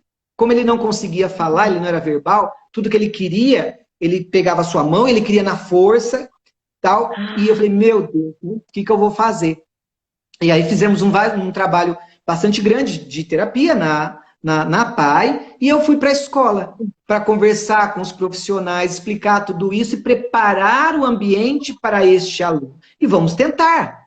E aí, como é que era preparar esse ambiente? Eu fui até a escola antes, eu tirei foto de todos os ambientes da escola, trabalhamos em terapia com esse indivíduo em terapia, para ele reconhecer esses espaços, tentar visualizar, porque ele também tinha dificuldade de coordenação visomotora, ele não era simples de você dar uma imagem e ele observa, analisar, não era. Então a gente fez todo um trabalho, porque também o contato ocular dele não era também muito eficaz, ali efetivo. Então tudo isso a gente foi trabalhando, e aí, ali aqui a gente usava um método que chamava método Tite, que é também baseado é uma ramificação ali, vamos dizer assim, do ABA. E aí a gente utilizava esse método, então, com referências visuais. Então, fui com este aluno para a escola. Primeiro fui ficar com ele, para ele conhecer lá o ambiente do espaço onde ia comer, o banheiro, a sala de aula, o professor, o auxiliar, o diretor. Ficava um tempinho, ia embora. Outro dia a gente aumentou este tempo. Ah, olha como vai sentar para comer, como é que faz. Então a gente fez todo um treino de adaptação dessa criança nesse ambiente escolar, né, para que ele pudesse ser inserido. Foi um desafio enorme, mas deu certo. Deu certo, muita luta sim, mas com profissionais também que eu encontrei lá, tinha uma ADE que abraçou muito esse trabalho na época que eu trabalhei com ela, foi muito legal, encontrei professores que também foram fantásticos lá, né, o diretor, o coordenador que me acolheu. Você pegou pela mão mesmo, que grata, não? Deixa eu ver o que tem uma verdade. Pegou mas pela é isso mão, mesmo, pela mão, é o apoio. Pode falar. Há uma pergunta que ele é autista não verbal e eu não consigo ler, difícil, não aceito enviá-lo para tratar na PAI, percebe? É aquele caso, né, que a gente estava falando de muitos pais que não aceitam.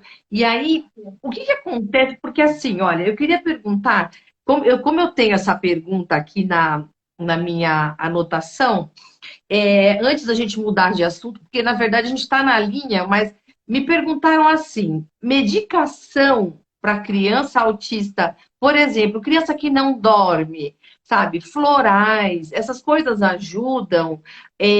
Existe algum tratamento químico, né? Ou no caso de floral, que não é químico, mas é uma substância que vem ajudar a dar mais conforto, não só para a criança, como para a família, enfim. É medicada, elas são medicadas, as crianças autistas? Como que pode ser tratado, além da terapia, né? Porque eu estou vendo que a terapia ela é essencial, fundamental. Não tem como ficar sem a terapia. Não tem, né? É isso mesmo. Existe, então, em relação a esses fitoterápicos que você está colocando, eu desconheço, Janete, eu desconheço para o autismo esse tipo de terapia, tá? Eu acho que não deve existir assim, por não perceber eficácia. Por que eu estou dizendo isso? Porque o autista, e a maioria deles, que não são todos, mas a maioria deles sim, que são usa medicamento, é um medicamento forte, né? No sentido que eles usam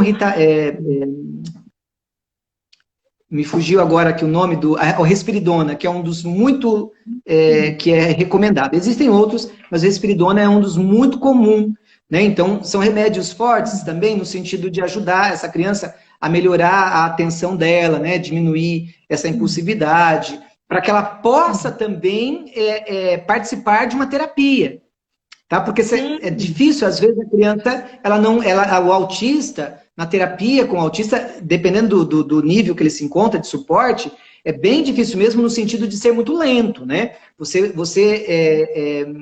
a desenvolver algumas habilidades, como eles estão muito aquém daquilo que eles precisam para a idade cronológica deles, então você vai muito lá embaixo, né? Você volta lá embaixo, disseca todas as habilidades ali. Então, é um processo muito lento por conta da dificuldade deles mesmo. né, de não falar, de não fazer contato ocular, ter dificuldade, às vezes, de fazer uma imitação, né? Hoje a gente sabe, a pedagogia nos ensina, que toda criança, uma das características que a gente faz uma avaliação para a criança perceber, né, os aspectos de aprendizagem dela, e se ela é capaz, por exemplo, de imitar, fazer imitação, né? A criança, é importantíssimo essa característica, essa habilidade de imitar, por exemplo, né? E você vai perceber que o autista, muitos deles têm grande dificuldade de imitar. Você não consegue muitas vezes ficar na frente dele lá e falar, ó, levanta o braço direito, braço esquerdo, olha, faz uma careta que nem eu tô aqui. É difícil para muitos autistas. Então, olha que coisa simples, mas é extremamente importante no desenvolvimento. Porque se ele não consegue fazer essa imitação, já dificulta a própria interação dele e o aprendizado dele. Porque a reprodução, né, daquilo que eu aprendo, ele é extremamente importante. E se eu não sei imitar, eu não vou reproduzir algo. Eu não sei fazer isso, eu não consigo retomar isso, né? Então isso dificulta daí, então, na própria interação, porque eu não sei imitar, eu não consigo fazer contato ocular. Então olha como dificulta a interação. Eu me isolo, né, nesse sentido. Eu vou ficando na ideia que as pessoas falam do meu mundinho, que na verdade não é que é o meu mundinho, mas é que o autista, ele volta-se a sua energia libidinal, a sua energia psíquica, é muito para si, né? Ele não consegue distribuir isso para os outros, que isso também é muito natural. Isso a psicanálise nos ensina muito, nos ajuda muito, né? Quanto melhor nós distribuímos a nossa energia libidinal, nós saímos de nós mesmos e vamos até o outro, né? Por que a gente trabalha, por que a gente gosta de ouvir uma música, vai fazer uma comida, vai pedalar, vai correr, enfim. Você está distribuindo a sua energia libidinal, daquilo que você gosta, daquilo que você deseja, da sua pulsão de vida. Isso é extremamente importante. Você está jogando, aí você encontra com alguém, você bate papo, você conversa, você fala da vida. Olha, você está distribuindo tudo isso, isso é importantíssimo no desenvolvimento social. O autista, o que ele faz com toda essa energia? É voltado muito para si. Por isso que muitas vezes, então, a dificuldade, porque ele não percebe o outro. A percepção do outro está bem distante. Então, o exercício do trabalho do terapeuta é exatamente tentar quebrar essa barreira, que ele se volte mais para as coisas e para o outro que está à sua volta. Mas é muito interessante isso, porque não sei se vocês já ouviram falar isso também, mas o autista, ele muitas vezes tem algumas terapias e até alguns vídeos na internet de que numa crise de um autista, muitas vezes quem acalmou essa crise foi o seu cachorro. O cachorro foi lá, e lá o cachorro ficando com ele e tal, ele foi se acalmando, né? E estudos científicos revelam que muitas vezes isso acontece porque o autista, para ele interpretar o outro, para ele é muito difícil. E quando a gente está conversando aqui, a gente se percebe, se vê pelas nossas expressões. A gente nem nota, mas quantas expressões cada um de nós fazemos para ser entendido e compreendido pelo outro. Então, é um flash de imagens. Para o autista, para processar tudo isso, é muito complicado. Então, por que muitas vezes o cachorro acalma? O cachorro não tem tantas expressões. O cachorro ele já consegue manter uma calmaria por si só ali. Então, ele leva também a uma calmaria, porque para o autista não é tão conturbado, por exemplo, né, olhar para o rosto, por exemplo, de um cachorro. Não são tantas imagens, tantos flashes para ele de interpretação. Olha que bacana. É bem interessante isso, né? Incrível, incrível. Agora, me fala uma coisa, quando o adolescente está lá naquele mundinho dele, como você falou, né? E que isso acontece muito, né? É uma característica muito forte, principalmente no adolescente. Ele quer ficar fechado no quartinho dele o dia inteiro. Parece que ele está depressivo, mas não está. Né? É só porque ele gosta de ficar ali, ele tem prazer em ficar ali. E aí, os pais, é conveniente os pais fazerem alguma intervenção, tentar tirar, dialogar? Você acha que é válido? Ou como agir? Porque, assim, no caso, eu tenho um exemplo, né? E me parece que a criança não faz terapia ainda, né? E já é um adolescente. Como que os pais devem agir nesse momento, porque até inclusive agora a gente está com esse problema de pandemia e tem muitos atendimentos suspensos, né? Então, em muitos casos apareceram nesse período, sabe, de identificação desse comportamento e muitas vezes associado, talvez, alguns têm laudo, outros não têm. Eu estou falando isso por causa de situações vividas mesmo. E me perguntaram, eu posso intervir no meu adolescente? Faço o quê com ele nesse momento?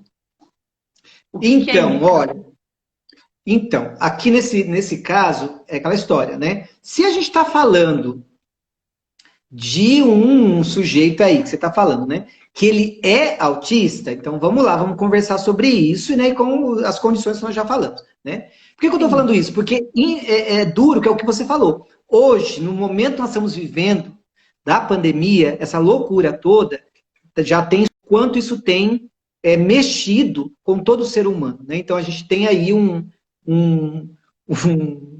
trabalho a se fazer no futuro aí, emocionalmente, com todos nós, né? E aí, quando a gente pensa nas crianças, nos adolescentes, a coisa também amplifica. E aí, se você pensar no autista, a coisa amplifica ainda mais, potencializa. Porque a gente está vivendo uma geração, essa é a minha percepção também, tá? Janete, pessoal aí, não sei se vocês pensam assim também. Mas a minha percepção é de que a gente está vivendo uma geração em que a dificuldade de interação parece-me que está aumentando na adolescência, juventude. Sempre foi um dificultador, sempre foi um desafio. É da humanidade. Todos nós passamos por dificuldades de interação na nossa ambiente escolar, no nosso ambiente de família, com primeiro namorado, primeira namorada, enfim, todos nós, né? É natural. Agora, a gente percebe, parece que uma elevação, sim, de uma estrutura de adolescentes que parece que querem se fechar mesmo, né? Que rejeitam uma resistência e eu quero me isolar, eu não quero me comunicar. Então, eu prefiro ficar lá no meu quarto, né, na internet, no computador, no celular, etc. tal, né? E eu não quero nem almoçar, nem jantar com a minha família. Eu quero ficar no meu quarto. Então, por que eu estou falando isso? Porque essa é uma realidade que a gente está enfrentando, né? Com as crianças, com os adolescentes. E aí precisa pensar bem, né? Se essa é uma realidade, né, que a gente está vendo da adolescência, então vamos lá. Tem que intervir, sem sombra de dúvida. Nesse aspecto, tem que intervir, obviamente, tem sim. Vai precisar ajudar essa pessoa, porque quanto mais ela ficar embotada ali, é do ser humano. Ela vai alcançar problemas depois, porque a gente é o ser humano é um ser social, né? É um ser coletivo. Ele não consegue viver sozinho, ele precisa do outro para viver. Né? Para ele validar a sua existência, ele precisa do outro. Né? Então, quando a gente pensa nisso, precisa intervir. Agora, como intervir? Aí que a gente tem que pensar, porque também é cada ambiente, é cada estrutura, né? é cada perfil de cada um. Sim. Quando a gente pensa no autista, aí tem que intervir? Vamos lá. A intervenção também ela é importante para ajudar esse indivíduo a melhorar e sair desse aspecto que está prejudicando demais ele. Porque não dá para ele ficar só ali, né? E não querer mais nada, né? Não é saudável, ele não pode, e isso não é saudável para a própria família. Porém, no caso do autista, se esse sujeito, né, ele já é diagnosticado, ele tem um tratamento, né, e talvez paralisado por conta da pandemia, é preciso entrar em contato com os terapeutas dele, porque o terapeuta já o conhece, já sabe um pouquinho do perfil dele, para oferecer algumas estratégias para essa família, para ajudar ela, né, a dar suporte para isso, né? Se essa criança, esse adolescente, ele, de alguma maneira, né, sabe-se que ele é autista, né, com laudo, mas não tem terapia nenhuma, também a minha sugestão é que busque ajuda de um profissional, de um terapeuta, para que ele seja suporte. Porque não adianta simplesmente falar, não, olha, precisa intervir. Mas não adianta ir lá pegar o indivíduo na marra, tirar, não, você tem que sair. Não adianta, porque ele, com qualquer adolescente isso é ruim. Com o autista que não tem essa compreensão, pior é. Porque esses ambientes que eles buscam, os comportamentos estereotipados, a gente não pode esquecer que é um mecanismo também de defesa deles. É a forma que eles encontram de auto se regularem. Então a gente não pode esquecer disso também, né? Porque cada um tem um jeito de se autorregular. Eu sempre faço a comparação com coisas da vida de cada um. Porque para mim fica muito fácil entender. Cada um de nós temos algo que nos autorregula. Né? O momento que você está estressado, o momento que você está bravo, o momento que você está chateado, o momento que você busca algo para te autorregular. E pode ser, talvez, ficar lá também no seu quarto, trancado, sem falar com ninguém. Só que, como eu disse, quando você faz isso, você faz conscientemente, e depois você respira, busca energia, e você sai dali. Né? Então você consegue ir e sair. O autista, esse é o problema. Ele vai para esse espaço para se autorregular, só que ele não consegue sair. Para ele é muito difícil isso. Então, ele precisa de apoio. Né? Então, este apoio vai ser muito específico, dependendo do nível em que, né, de suporte que ele está, e criar estratégias que não é do dia para a noite, né, para ajudar ele a ir mudando esses aspectos, criando uma nova rotina. A gente não falou de rotina aqui, né? E é tanta coisa para falar, porque o autismo trabalha-se muito com rotina. Né? O próprio análise do comportamento aplicada, o ABA, ele traz essa questão, né? Dessa rotina, do estabelecimento de comportamentos, de treino de comportamentos mesmo, né? Então, essa rotina, eu preciso ajudar.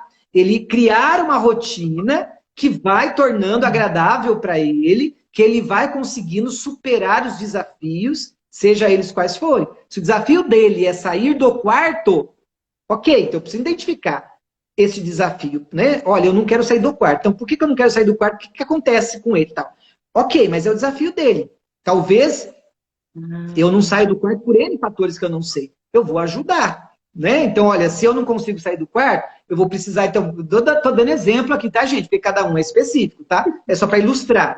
Vou dar o um exemplo aqui, olha, então, mas ele não sai do quarto. Então, a minha primeira estratégia é que, então, todo mundo vai pro quarto.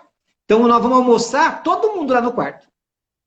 Eu estou dando um exemplo muito, tá? Mas é isso. Você vai criar estratégia. Olha, então você não vem, então, olha, hoje nós vamos todo mundo almoçar aqui com você. Por quê? Porque eu já vou estar trabalhando também, olha, a interação e os medos. Mas é funcional, é ideal almoçar lá todo mundo no quarto? Não, não é. Não é. Eu vou precisar ensinar ele que, olha, não dá para ficar almoçando toda vez aqui no quarto. Mas para fazer essa transição, para ajudar a entender e quebrar aí, criar novas rotinas, eu posso fazer algo assim e analisar e perceber como é que esse adolescente reagiu a isso. Como é que ele percebeu? E de repente fala, ó, hoje é aqui no quarto, né? Amanhã, de repente, ó, eu já consigo, eu ponho ali na porta do quarto. Na outro dia, eu vou pôr no corredor. Percebe? Eu estou dizendo de novo, tá? São exemplos, não estou dizendo que tem que fazer isso. Estou dizendo que são estratégias que a gente vai criando, dependendo do indivíduo, para ajudar ele. Até mudar o espaço, o local, porque às vezes é isso. É assustador para ele, às vezes, a cozinha. Por que que é assustador? Aí nós vamos ter que entender. Por que que às vezes é a luminosidade? É o som? É o espaço? Só para vocês terem uma ideia também, para vocês entenderem isso neste nível. Eu conheci, né, tratei um paciente autista e que ele se autolesava, né? Que é uma característica também que pode acontecer com alguns, de autolesarem, né? Então, eles se automutilam, né? Então, às vezes, uns que mordem a mão, aqui o dedo, né? Alguns que mordem o braço, alguns que se beliscam, uns que se arranham, enfim, tem vários. E tinha um que batia a cabeça nesse movimento repetitivo, não era verbal, ele tinha também comorbidades, ele tinha outras deficiências associadas, que isso também é algo que pode acontecer, e ele batia a cabeça, então a gente tinha que cuidar, porque em qualquer local que às vezes ele estava e ele buscava a autorregulação dele, no comportamento repetitivo, ele ia na parede, em qualquer lugar, e ficava batendo a cabeça. Olha só, então a gente tem que fazer todo um treino para ajudar esse indivíduo. E aí nós fomos estudar, entendeu? Mas isso, e eu tive uma explicação uma vez de um médico que me chocou, falei, achei muito interessante, que ele disse o seguinte, que às vezes o autista, ele até faz isso para ele tomar consciência, para ele se ajudar a se perceber no espaço. Então, quando ele bate a cabeça, uma tentativa de se perceber que existe algo concreto, físico, delimitado no espaço. Este caso que eu estou falando para vocês era um caso de nível 3. Tá? Então, ele tinha muitas dificuldades, ele tinha também uma deficiência, uma doença degenerativa, ele não era verbal, não fazia contato ocular. Então, ele tinha várias coisas ali que eram associadas, né? Mas tinha também o autismo. E aí ele batia, quando eu descobri, eu falei, nossa, olha que loucura. Né? Ele, muitas vezes a gente não entende, mas é uma estratégia, uma forma de perceber a sua própria existência, de perceber onde ele começa, onde ele termina. Parece uma coisa tão louca, né? Mas é real isso. Nós, seres humanos, a gente precisa disso. A criança ela vai crescendo, ela vai se percebendo o tamanho dela, se olhando no espelho, percebendo e reconhecendo, né, o seu esquema corporal, tendo noção do espaço. Por isso desenvolve a lateralidade, desenvolve a coordenação motora. Olha, tudo isso é importante. O autista acaba tendo tudo isso prejudicado. Então, a própria existência dele fica confusa. E a energia libidinal também fica voltado muito para ele. Eu preciso ensinar ele. Né? A ir passinho a passinho, é lento, né? Não é rápido. Isso é um outro aspecto importante, que às vezes a expectativa criada pelos cuidadores, pela família, pelos professores, às vezes é um grande problema. A gente precisa aprender a trabalhar com as expectativas. Que eu sempre comparo, como eu falei para você, com tudo na vida, né? Às vezes nós criamos expectativas sobre nós mesmos. Criamos expectativas sobre o nosso esposo, sobre a nossa esposa. Criamos expectativas sobre o nosso filho, sobre o nosso chefe. Criamos expectativas sobre o nosso político, sobre o nosso presidente, sobre o nosso governador. E às vezes a gente fica muito frustrado. Né? Porque a gente cria uma expectativa muito alta. E se a gente não sabe lidar com isso, a gente pode cortar os pulsos, porque a gente fica muito chateado, muito bravo, né? Então a gente precisa entender que no autismo, às vezes as nossas expectativas estão muito altas. Porque nós queremos algo que é para nossa satisfação. E não entendemos que é preciso olhar para o indivíduo, a necessidade dele. Né? E às vezes, a evolução dele que ele alcança, com a terapia, com a estimulação, ela vai ser alta, mas comparada com ele mesmo. E não com o seu desejo, ou com a sua comparação com um outro autista, com um outro filho. Isso não vai acontecer. Então, a gente precisa entender isso para valorizar também as pequenos avanços que talvez aos olhos nossos a gente veja, mas para o autista, esses pequenos avanços vistos por nós, para ele são avanços enormes, são grandiosos. A gente tem que valorizar isso. E isso é estimulação também. Positiva, está dentro do ABA, o reforço positivo, para que ele aumente esse comportamento dele, né? Sim. Nossa, nós podíamos fechar com essa fala, porque você falou muito bem, muito bem. E assim, é um bálsamo saber assim que basta a paciência, no caso, e a perseverança, e não ter medo, não ter receio de buscar ajuda, né? Podíamos fechar com essa fala, você falou muito bem. E assim, eu só tenho mais uma pergunta, porque essa pergunta também veio e eu vou fazer porque ela é importante. Como lidar com a rebeldia da criança pequena, né?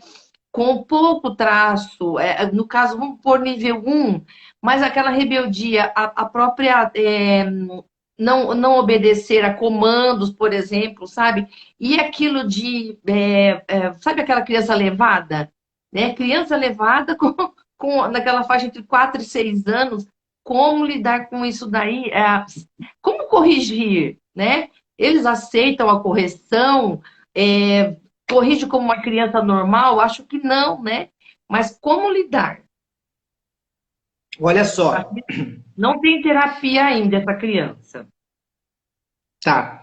É assim, ó, uma coisa muito importante nesses casos é a gente buscar o entendimento e estudar mesmo, e entender que o autista, ele não é visual, ele não ele não é auditivo, ele é muito mais visual.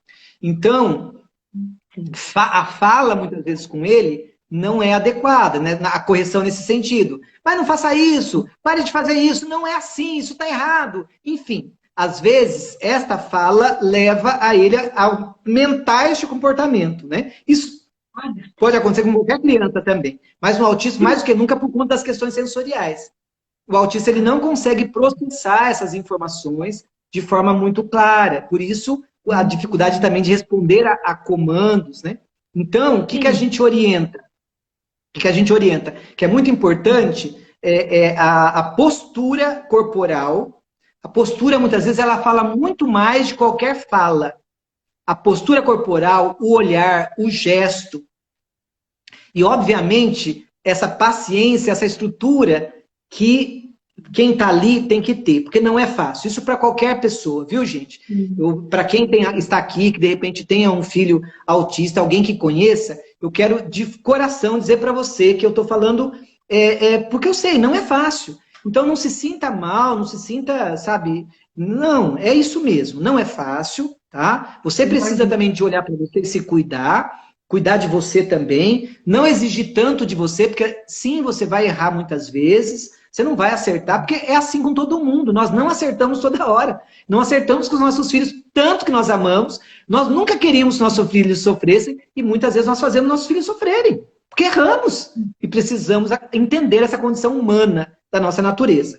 Então não se cobre tanto, e entenda que eu preciso, então, ter mais postura. Postura que eu digo não é esbravejar, não é nada disso, né? Não é uma postura punitiva. Postura que eu digo é essa postura, sim, que ensina. O autista precisa disso também. Como qualquer criança precisa de limites. E ele não tem esse limite, como qualquer criança que faz birra. Então, como é que eu vou ensinar limite para ele? Só falando? Não. Eu vou, então, já preparar este ambiente. Então, eu preciso me preparar para ter uma postura firme, aprender a buscar o olhar dessa criança, porque às vezes ele não faz contato ocular. Se ele faz contato ocular, ótimo. Se ele faz pouco contato ocular, ótimo, você vai estimular. Se ele não faz, ótimo, você vai estimular mais ainda, buscar esse contato ocular para ensinar ele, né, com os olhos. Palavras podem ser ditas? Pode, mas com o autista são palavras sequinhas. Não são um monte de frases, um monte de palavras. Eles não entendem. Então, às vezes, é seco. Tatu, ponto. E aí eu estou dizendo um monte de coisa já ali. Mas por exemplo, vou dar um exemplo para você. Quando a gente faz um treinamento com um autista, para ele entrar numa rotina, na escola, isso também pode ser feito em casa, a gente faz um painelzinho de rotina. Nesse painelzinho, a gente tem várias referências, né, que a gente faz o estudo ali com a criança, e as referências de espaço que ele vai fazer, de atividades que ele vai fazer, de banheiro, de comida, de água. Então, são figuras que a gente treina para essa criança aprender a se comunicar melhor através das figuras, porque a fala é mais difícil, o diálogo. Então, às vezes, uma criança, ela tá entrando ali, né, num comportamento assim, e às vezes eu quero então que ela saia dali, né, e ela tá lá, sei lá, ela tá lá na sala e que você quer que ela vá pro quarto, um exemplo, tá? E aí ela tá lá na Bíblia, às vezes no treino, não é do dia pra noite, né, mas no treino, às vezes você vai com uma referência que você vai ensinando ela, e só diz pra ela, ó, quarto. E com a referência, ela tem que ir até o quarto, leva a referência, manual concreto.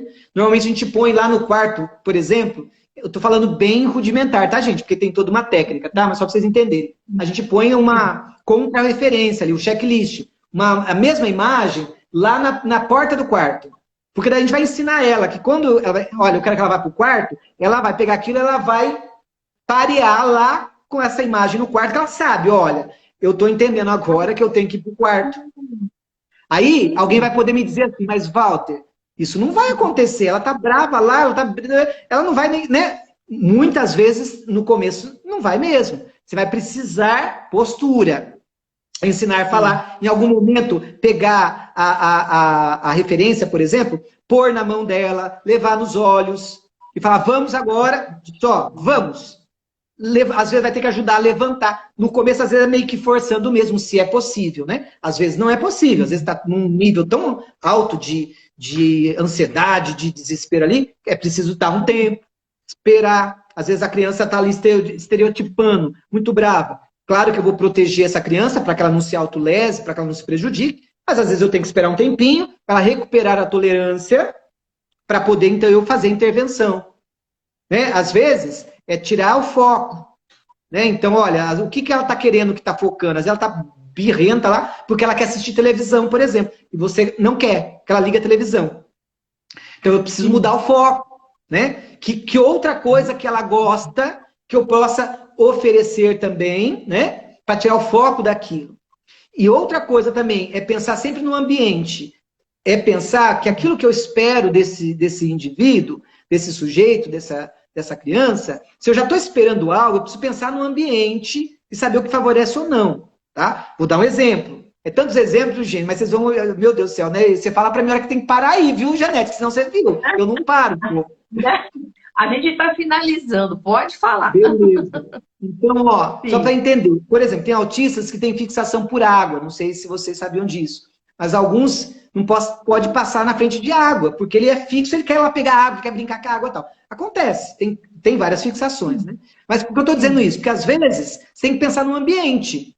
Né? Se você sabe que você precisa que naquele momento, né, esse indivíduo tenha que ir para um ambiente, a um local, já saiba já, né? Você vai passar com ele na frente de uma piscina? Você vai passar com ele na frente lá de um balde, de uma torneira? Então você já tem que estar preparado para isso. Porque senão, se você desviou, ele vai correr lá. Aí depois, para tirar, aí vai vir a birra.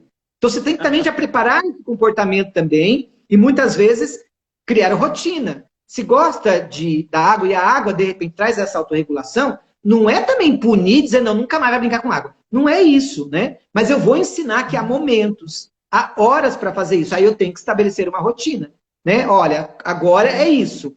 Em seguida é tal coisa. Com questões visuais e a postura, é assim que a gente vai ajudando ele melhorar. Tá bom, gente? Nossa, que excelente, viu? O Walter, a criança que não tem tratamento, que não tem acompanhamento, como a gente viu no caso dos adultos que vão se descobrir, né, na fase adulta com a enfermidade, não é enfermidade, né? É um distúrbio. Como que a gente se refere sem cometer assim um erro de denominação? Como que a gente fala? Você já falou, mas eu anotei aqui, eu anotei um monte de coisa. Mas quando a pessoa se descobre portadora dessa síndrome, portadora dessa... Não é síndrome, né? É um transtorno. Ele está ligado ao sistema nervoso, né? Ele está ligado ao sistema nervoso. É tudo coordenação, interação, fala, é tudo ao sistema nervoso. Sim, sim. Então, no caso, tem que ter tratamento. Não pode ficar sem tratar. Sim, sim. Hoje, o que nós conhecemos do autismo, sem terapia, você vai não ter evolução, né? Então, é preciso ter terapia e que ela se mantenha para que esse indivíduo mantenha essas habilidades, né? Sempre ali tratadas, né? E desenvolvidas. Se o indivíduo começa uma terapia, depois ele pode regredir, por exemplo, né? Por conta do transtorno. Então, ele precisa, sim. Você falou lá do outro país que você foi aí, que tinha aquele evento lá e tal, mas a Europa, né, Estados Unidos, tal, eles são bem mais evoluídos, né, nisso. E para você ter uma ideia, a gente tem estudos lá, e eu fiz um curso na AMA, em São Paulo, né, que trabalha com os autistas, e tinha vários relatos, né. E lá para lá, assim, a terapia deles é muito mais intensiva, né. Eles têm muito mais tempo de terapia por dia, com diversos profissionais. E aí a gente vê resultados maravilhosos. No Brasil, a gente ainda tem uma dificuldade, né? Ainda graças a Deus, como a senhora melhorou muito, mas ainda é pouco, né? O acesso a terapias intensivas, com um tempo maior, né? Toda semana. Então, infelizmente, eu, no meu ponto de vista, pelo que eu conheço, a terapia, ela é essencial, sim. É muito importante. E é para o resto da vida. Para o resto da vida. Exatamente. É uma coisa que eu ia falar, não tem cura, tem controle. Isso. Até o que a gente tem até hoje, né? É isso. Como eu disse, se você for pesquisar, você vai encontrar algumas linhas e há pessoas que falam da cura do autismo. Existem algumas ofertas de algumas coisas, de alguns produtos, de alguns rituais, existem, né? Mas cientificamente comprovado que nós temos, ainda não se tem nem exatamente a causa do autismo confirmada e nem também o processo de cura. Existe sim esse tratamento, que existe essa melhora, né? A gente consegue existir evolução e melhorar a qualidade de vida, sim, desses indivíduos, inserindo eles na sociedade. Mas a cura não temos ainda. A terapia, todos precisamos, né? E o indivíduo, né, que sofre com o transtorno do espectro autista, muito mais, né? Então, eu acho que assim, quem dera todos pudéssemos ter na nossa rotina colocada a terapia, tudo seria muito mais fácil, não, Walter? Tudo seria Com muito mais fácil. certeza. Então, assim, nós vamos ter que terminar para eu não cansar mais você. Eu quero fazer uma outra live, porque eu gostaria de falar. Talvez você conheça a educação positiva. A Já educação ouvi positiva falar. você conhece. Então, eu queria muito saber da interação dela com o autismo, se é uma coisa que funciona, né? Então, assim, de tudo que a gente falou, eu acredito que as nossas dúvidas quanto às perguntas que a gente recebeu, eu acredito que a gente respondeu, né? É Legal. lógico que falta muito mais coisa, a gente gostaria de conversar muito mais. Obrigada, gente, viu? Olha só, assim, para encerrar, deixa uma frase, né? Que dê um alento para as mãezinhas com um filho, né, sofrendo com o transtorno, que não tem que ainda não está tratando, ou que venha, que vai, porque assim, como entramos nessa fase, e muitas crianças também nasceram, né, nesse período, e a gente está no período diferenciado, né? Então, você que é uma pessoa tão experimentada e tão preparada, eu acredito que você tenha uma frase para falar para a gente, uma fala de alento dentro desse universo que a gente sabe que é bem delicado, né? Aí a gente encerra. Perfeito, Janete. De você falando isso, eu até estava aqui lembrando aqui, pensando na Adriana, não sei se a Adriana está aí conosco ainda, mas ela até colocou, né, que eu acho que é de uma situação aí, o filho dela que descobriu com 18 anos, né, o autismo, e que agora na pandemia, em janeiro, ele se fechou muito mais, né? Então, acho que vai muito descobriu agora. Então, acho que vai bem de encontro com o que você está falando, porque isso representa aí tantas outras mães, tios, tias, irmãos, né? Que podem conviver com uma situação assim. E eu só tenho a dizer o seguinte, de verdade, como alento. A vida, ela é essa montanha-russa, né? E eu costumo dizer que a gente está aprendendo a todo instante, a todo momento mesmo, não é um jargão, não. E aprender é entender que a vida ela é cheia de sofrimentos, que o ser humano ele nasceu já no sofrimento, né? Um parto, apesar de ser algo lindo e maravilhoso, é um momento de sofrimento para essa mãe e para essa criança, né? Então a gente nasce já, né, aprendendo na vida a sofrer, aprendendo a sofrer, exatamente isso. E até o fim nós vamos estar aprendendo isso, porque ninguém quer sofrer. Ninguém. A Sim. gente quer levantar de manhã, experimentar sempre prazer, né? A gente quer ser feliz. Eu sempre brincava com os meus alunos, quando estava na sala de aula, com eles, tal, e hoje também, eu ainda dou aula de educação socioemocional no Colégio Objetivo, aqui em Cabriúva, e às vezes eu falo para eles também, gente, alguém levantou hoje dizendo assim, olha, hoje eu quero sofrer. Hoje eu quero que briguem comigo, eu quero que não me amem. Alguém acordou aqui e sempre eles riem, eles brincam, porque não existe isso, humanamente falando, né? Uma pessoa que está saudável. Todos nós temos o desejo de ser feliz e de ver o outro feliz, aqueles que nós amamos. Então, quando a gente se sente pequeno diante da vida, quando a gente se sente desestruturado, se sente sozinho, é por conta disso, porque a gente ama, a gente não quer sofrer. Mas, como alento, quero dizer para você, Adriana, e todos vocês, né? O sofrimento no amor, ele é grandioso, ele faz parte, e sempre depois, né, da tempestade, todo mundo já ouviu isso, é verdade? Sempre depois da tempestade vem a bonança. Ouvia esses dias uma música, talvez alguns conheçam, mas eu gosto muito. E essa música fala da tempestade acalmada. E aí ele dizia isso, olha, há muitas tempestades que vêm na sua vida, né? Mas ele dizia, olha, enquanto essa tempestade não parar, saiba que essa tempestade, Deus está te ensinando algo. A hora que ele quiser, ele tem o poder para parar.